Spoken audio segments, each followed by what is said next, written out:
ये कहानी है एक मां की, एक बेटे की। मां, बेटा, मैंने तुमसे सिर्फ एक चीज मांगी है, एक बहू जो दिल से साफ हो। बेटा, मां, मैं एमबीए पास हूं, करोड़ों की कंपनी चलाता हूं, और आप चाहती हैं मैं उस गरीब चौकीदार की बेटी से शादी कर लूं? मां, हां, क्योंकि उसके पास वो है जो अमीरी भी नहीं खरीद सकती, संस्कार और सच्चा दिल। बेटा नाराज हो जाता है, लेकिन मां की जिद के आगे झुकता है। स्नेहा, गांव की लड़की, कम पढ़ी लिखी लेकिन शुद्ध मन वाली, उसने शादी को पूजा समझा और अपने पति को ईश्वर। लेकिन राहुल हर दिन ताने देता।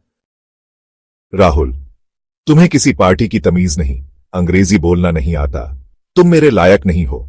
स्नेहा धीरे से, मैं कोशिश करूंगी, पर अगर दिल से साथ मिल जाए तो सब सीख लूंगी। राहुल कटु स्वर में, मुझे तुम्हारा साथ नहीं चाहिए। कुछ ही महीनों में राहुल ने स्नेहा को छोड़ दिया।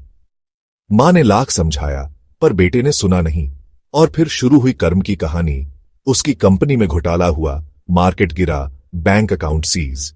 एक साल में राहुल जीरो हो गया।